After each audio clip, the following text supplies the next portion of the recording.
Hello friends, आप सबों के बीच यूजीसी नेट एग्ज़ाम के लिए आप रणनीति बताने वाले हैं कि आप कैसा रणनीति बनाएं कि आप पेपर 1 और पेपर 2 आराम से आप कर सकते हैं।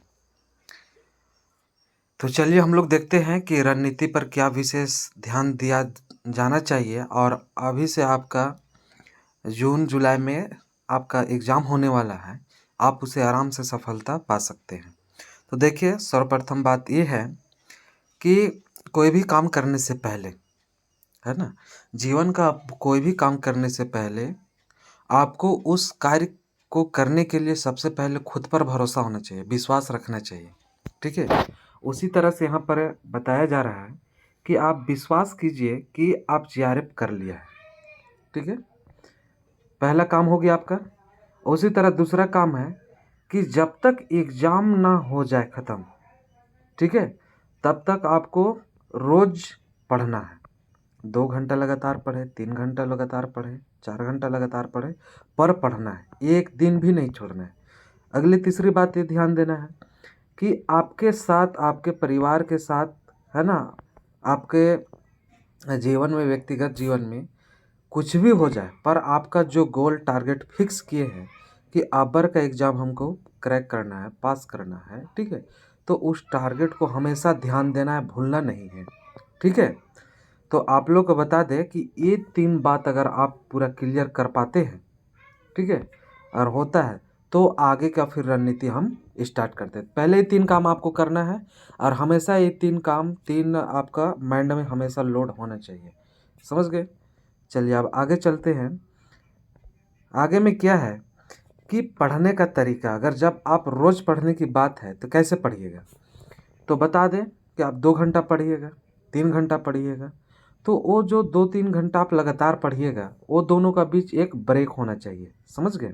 जैसे किसी ने आपका 40 मिनट पढ़ता है, कोई 45 मिनट पढ़ता है, कोई 50 मिनट, है ना। अधिकतर आपका अधिकतम जो जाएगा वो 50 मिनट और 40 मिनट तक। तो इस 3 रेशियो वाले स्टूडेंट होते हैं और इस आपका 40, 45, 50 मिनट के बाद एक 5 मिनट का ब्रेक लेना चाहिए और उस समय फिजिकल जैसा कुछ कार्य करना चाहिए। ठीक है, आपको थोड़ा सा टहल लेना चाहिए और उनके बाद फिर 50 मिनट, 40 मिनट के लिए, 45 मिनट के लिए फिर स्टार्ट करना चाहिए, फिर ब्रेक लेना चाहिए और फिर स्टार्ट करना चाहिए।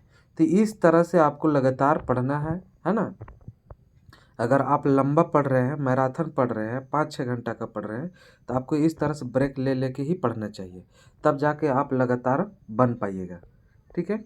अब बताया जा रहा है कि आप जब पढ़ें तो पढ़ने के बाद देखते हैं कि बहुत सारे स्टूडेंट भूलने की कगार पर रहता है। अधिक से आपका 99% स्टूडेंट है ना, 95%, 99% ऐसे स्टूडेंट है कि सबको भूलने का प्रवृत्ति रहता है ना। तो बता दें कि आप पढ़ने के बाद इसमें बात किया जा रहा है, तो पढ़ने में आप कहीं अगर क्लास ज्वाइन किए होंगे तो उस क्लास ज्वाइन में आपको उसी समय में आपको वीडियो भी देखना होगा, क्लास भी करना होगा। तो जैसे आप कोई भी क्लास करते हो, ऑफलाइन या ऑनलाइन या यूट्यूब या कहीं भी कोई भी प्लेटफॉर्म से, तो आपको क्लास के बाद तुरंत आपको पहले 10-15 मिनट का तुरंत एक रिवीजन करना चाहिए जब ख़त्म होने के बाद। ठीक है, वो हो गया। या फिर आप क्लास नहीं कर रहे, लगातार 4-5 घंटा पढ़ रहे हैं, तो आपको किसी भी टॉपिक को याद करने के लिए एक दिन के अंदर आपको तैयारी करना है, 24 घंटा के अंदर। ठीक है, एक बार रिवीजन कर लेना है। उसके बाद 72 घंटा के अंदर एक बार रिवीजन करना है और उसके बाद एक सप्ताह के अंदर एक आपका क्या कहते हैं, रिवीजन कर सकते हैं, करना चाहिए। तो इस तरह से एक सप्ताह में एक टॉपिक को आप 3 बार रिवीजन कीजिएगा। तो 3 बार रिवीजन कीजिएगा तो मुझे लगता है कि आपका पूरा क्लियर हो जाएगा और कोई भी आदमी भूलेगा नहीं। अब बात रही पढ़ने का, रिवीजन का, पढ़ाई के बाद रिवीजन हो गया, है ना। अब अगर आपको कोई भी आपका जो स्टूडेंट का जो भीड़ है, 5 लाख, 6 लाख, 7 लाख, 8 लाख जो स्टूडेंट बैठता है पूरा भारत में, ठीक है, उस भीड़ से कुछ थोड़ा आपको हट के करना चाहिए और हट के आपको मतलब कुछ ऐसा काम करें कि आप कम समय में उससे ज़्यादा बेनिफिट ले पा रहे हैं, ज़्यादा आपका मटेरियल पढ़ पा रहे हैं और कम टॉपिक में। तो आपको गूगल के लिए 10 से 15 मिनट, 20 मिनट समय निकालना पड़ेगा। और जहाँ पे आप जिस टॉपिक में फंसते हैं या आपको लगे कि आपका जो टॉपिक आप पढ़े उस टॉपिक को फिर आप सर्च कीजिए गूगल पर और फिर उसको तुरंत आप क्या करते हैं, नोट कीजिए। ठीक है, नोट कीजिए। यार ये काम आपको रेगुलर करना है, पर डे जो टॉपिक पढ़ें, जहाँ फंसे या ना फंसे, अगर आप और कुछ निकालना चाह रहे हैं पॉइंट उससे, है ना, तो वो आप तुरंत सर्च कीजिए, पर करना है।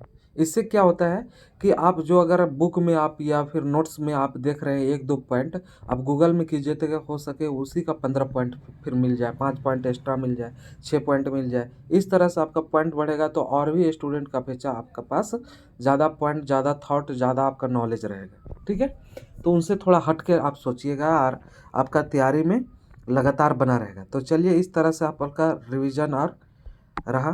ठीक है, अब आगे बढ़ते हैं और चलते हैं कि आप पेपर 1 के लिए देखा जाए।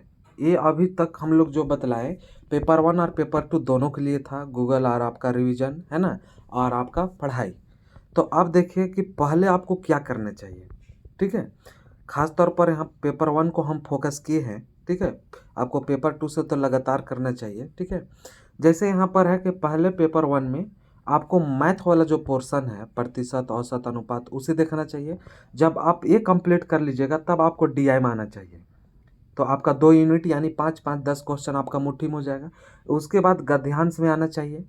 ठीक है, कि जो आप आरसी जिसको कहते हैं उस पर।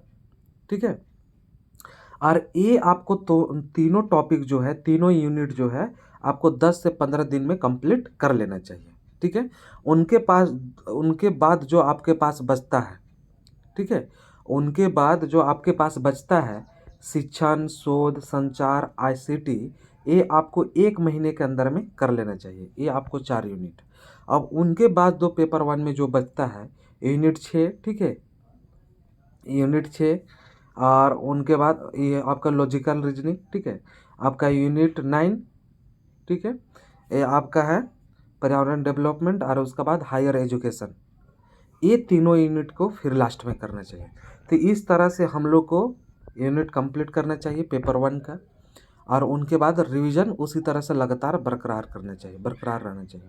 अब आप लोग को बता दें कि पेपर 1 हो या पेपर 2, इसी तरह से पढ़ाना चाहिए। ठीक है, तो आप लोग को बताएं कि आपका जो पेपर 1 या पेपर 2 का आप जो नोट्स बना रहे होंगे, तो आपके जो सिलेबस में है, ठीक है, उस सिलेबस का आपको 50% के अंदर 30%, 40%, है ना, आपको 25% ऐसा शॉर्ट नोट्स आप लोग को तैयार करना है, और उसको बार बार रिवीजन करना है जब तक एग्जाम ना हो जाए।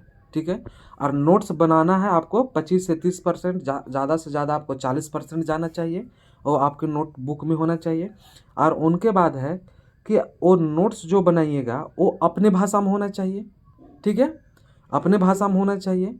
और उनके बाद क्या है कि हर एक टॉपिक के बाद जो भी आप नोट्स बनाइएगा टॉपिक का, उनके बाद एक पेज आपको छोड़ना चाहिए। समझ गए, ताकि अगर आप गूगल किए और कहीं भी किए रिवीजन कीजिए, ठीक है, तो अगर आपको नया ऐसा टॉपिक कोई मिले तो उसे आप नोट कर सकें। ठीक है, इन बातों को ध्यान रखिएगा। यही जो मैटर आपका नोट्स बनाने का है, ये आपको पेपर 1 के लिए भी है और पेपर 2 के लिए भी है। ठीक है, चलिए, तो फ्रेंड्स हम आप लोग को बता दें कि इनके बाद तुरंत हम पेपर 1 का और इकोनॉमिक्स का जो सब्जेक्ट है उसके लिए पेपर 2 का क्लास रोज़ लेके आऊँगा। तो जो स्टूडेंट जो है आप सब में जो आपका चैनल को सब्सक्राइब नहीं किए, कर लीजिएगा। ठीक है, ताकि आपका क्लास मिलता रहे, और साथ ही साथ आप अधिक से अधिक स्टूडेंट को बतलाएं, शेयर करें। ठीक है, और वीडियो अगर अच्छा लगे तो लाइक अवश्य करें, और कमेंट बॉक्स पर आप कमेंट लिखें कि आपको अगला क्लास किस मैटर पर चाहिए। ठीक है, मतलब क्लास स्टार्ट होना चाहिए या ना होना चाहिए। ठीक है, हम तो क्लास लेके आएंगे, तो अच्छा लगा तो कमेंट ज़रूर लिखिएगा। ठीक है, चलिए, थैंक यू दोस्त।